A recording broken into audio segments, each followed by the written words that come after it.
Now, Dr. Quinn, let's say a student has already moved back into the dorm. Does that mean more virtual classes for them? Well, here's the deal.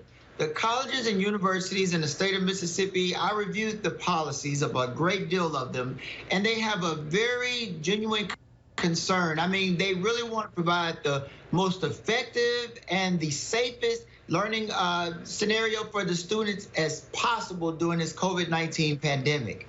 And the deal is for the students that are living in the dormitories, they're going to do what's called the hybrid, where they do some virtual and some face-to-face traditional learning in the classroom.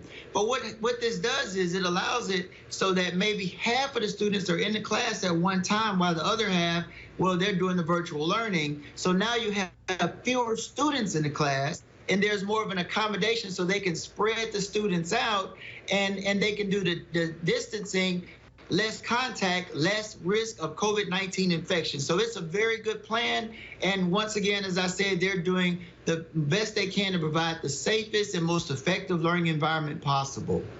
Now, what about staying motivated when we're not actually going to class? That could be a problem for a normal college student. Well, that's hard. I mean, it's like you and I, we go to the gym, and it's hard to work out at home by yourself. And I've talked to a lot of my students that come in for their physical exams and doctor's visits, and the motivation, the enthusiasm is down right now. But I did talk to one student that had a really good idea. She's doing virtual only, not by choice, but she understands that safety is the most important thing. And what she's going to do is try to have Zoom meetings with her other students outside of the class time so that they could maybe study together, have study groups, and maybe motivate one another. But she understands that this is only temporary. Now, Dr. Quinn, you mentioned reduced class size earlier. What else are schools doing to make their campuses more safe?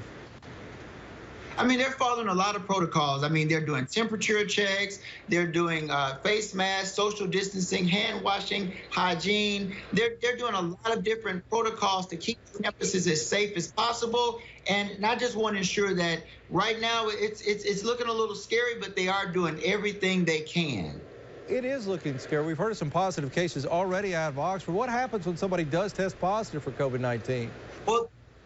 Well, the first thing is they remove the student off the campus, away from the population, to decrease the risk of spreading to other students. They also look at the contacts, and they have protocols depending on the level of contact that student had with the other students or staff or faculty members. But one thing I really liked is a lot of the schools have facilities. So if someone does test positive for COVID-19, they have the option where they don't have to go home. Because in their home, they might have a vulnerable person like an elderly person or someone with chronic medical conditions. So the school is not only looking out for the students, but they're also looking out for the families. That is a very good idea. Thank you so much for spending a little time with us, Dr. Quinn. Hey, thank you. You're watching